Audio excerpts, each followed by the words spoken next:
यूँ तो दर्शकों यह जगह आपके लिए शायद पुराना हो सकता है, लेकिन जो नहीं जानते हैं उनके लिए यह जगह बिल्कुल नया है। बिहार के कई जगहों से लोग आते हैं इसको देखने के लिए। आइए मैं अंदर प्रवेश करता हूँ, क्या कुछ है यहाँ का इतिहास। दरअसल मैं आपको बताऊँ कि यह जो जगह है जिसका नाम है नेपाली छौनी के नाम से लोग इसे जानते हैं। इसमें नेपाल के कारीगर के द्वारा इसका निर्माण किया गया था। जिस तरीके से इसका निर्माण किया गया है इस पर विस्तृत जानकारी लेने का मैं प्रयास कर रहा हूं। सबसे पहले मैं आपको दिखाऊं कि इस नेपाली छावनी के अंदर शंकर भगवान का शिवलिंग है।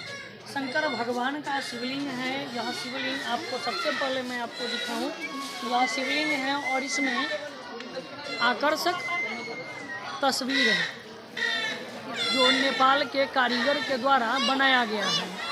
नेपाल के कारीगर के द्वारा बनाया गया, जिसको देखने के लिए काफ़ी दूर दूर से लोग आते हैं। यहाँ एक व्यक्ति हैं, इनसे मैं बातचीत करूँगा क्या कुछ यहाँ का इतिहास है। क्या नाम है सर आपका? गुप्ता। यहाँ का क्या कुछ इतिहास है, हमें विस्तृत जानकारी देंगे। आज से 1500 साल पहले जब यहाँ नेपाल गवर्नमेंट्स का यहाँ यूनिट था, जो भी चीज़ नेपाल मंगवाता था वो नदी के द्वारा ही आता था और उसी के द्वारा यहाँ व्यावसायिक प्लेस था ये। और व्यावसायिक प्लेस होने के कारण यहाँ नेपाल गवर्नमेंट्स बहुत एक्टिवली रोल अदा किया करती थी। और यहाँ जो शिवलिंग था पुराना, वो शिवलिंग काफ़ी उन्नत क्वालिटी का था। वो पारस स्टोन के नाम से जाना जाता था, जो समय के हिसाब से गुम हो गया, गायब हो गया। लेकिन यहाँ की हिस्ट्री बहुत पुरानी है।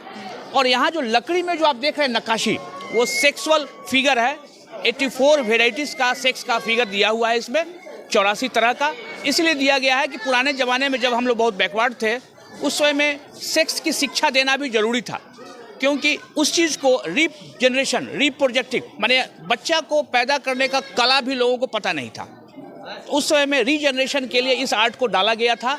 मोहनजोदड़ो और हड़प्पा से ये चीज़ को लिया गया है। नेपाल की मिस्त्री ने इसको बनाया है। 84 तरह का सेक्सुअल फिगर इसमें बना हुआ है, जो समय के हिसाब से बहुत कुछ ख़त्म हो गया है। ये बहुत हिस्टोरिकल जगह है और वैसे भी वर्ल्ड का सबसे बड़ा हिस्टोरिकल प्लेस है, क्योंकि ये वो जगह है जहाँ पे 5 बार प्रभु सशरीर यहाँ आए हैं। इस तरीके से इसको हम लोग हिस्टोरिकल की तरह से जोड़ते हैं। और ये नेपाली छावनी का बहुत पुराना हिस्ट्री है। ऐसे भी रात में यहाँ आना वर्जित है। यहाँ रात में कोई ठहरता नहीं है, क्योंकि ऐसा मानना है कि रात में यहाँ तरह तरह का म्यूजिक या तरह तरह का साउंड सुनाई देता है। इसलिए 7 बजे 8 बजे के बाद इस किवाड़ को बंद कर दिया जाता है। ये बहुत पुराना हिस्ट्री है। और इसके आप ऊपर देखें सेकंड फ्लोर वहाँ एक साधना स्थली है। उस क्षेत्र के सामने में साधना स्थली है, जिसमें लोग पुराने ज़माने के साधु लोग साधना किया करते थे। और ऐसा मानना है कि जहाँ आप खड़े हैं इसके नीचे भी कुछ दुनिया है, जिसको अभी तक किसी ने सर्च नहीं किया है। इसके नीचे भी दुनिया है, उसको सर्च करने की ज़रूरत है। एक्टिवली गवर्नमेंट्स की ज़रूरत है, एक्टिवली पब्लिक की ज़रूरत है, जिसको शायद सर्च नहीं किया जाता है। हम लोग अनलक्की हैं कि हम लोग बिल्कुल कमीना गवर्नमेंट्स के अंडर में जी रहे हैं, जिसको विदेशी लोगों के आगमन, सैलानियों के लिए आगमन के लिए कोई उपाय नहीं है। एक पीछे सीढ़ी है जिस जी पे लिखा है। जी, एक चीज़ और मैं बता दूं, इसमें 4 दरवाज़ा है। हर दरवाज़ा के सामने से 6 दरवाज़ा सामने में आता है, जिसके पीछे बहुत बड़ा वास्तु कारण है। आप देखेंगे 6 दरवाज़ा, चारों तरफ से देखें 6 दरवाज़ा आपको नज़र आएगा। 1 2 3 4 5 और 6। आप किधर से भी देख लें आपको 6 दरवाज़ा नज़र आएगा। इसके पीछे भी कुछ आध्यात्मिक रीजन है, जिस रीजन को अभी तक किसी ने डिस्क्लोज नहीं किया है, क्योंकि पुराने लोग अब नहीं रहे। 1500 साल पुराने लोग नहीं हैं आज के डेट में, जैसे रीजन।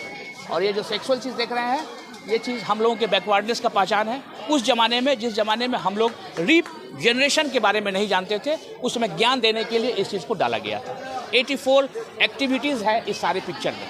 एक और बात बताइएगा कि यहाँ पे कोई संतरी वगैरह भी रहा करते थे? जी, 1500 साल पहले नेपाल गवर्नमेंट का यहाँ संतरी हुआ करता था। यह एक व्यावसायिक प्लेस था नेपाल गवर्नमेंट के लिए। उस संतरी का ही देन है कि उसने इतना बड़ा एसेट तैयार किया, और राजा वीरेंद्र ने बहुत बड़ा खर्च इसमें किया था।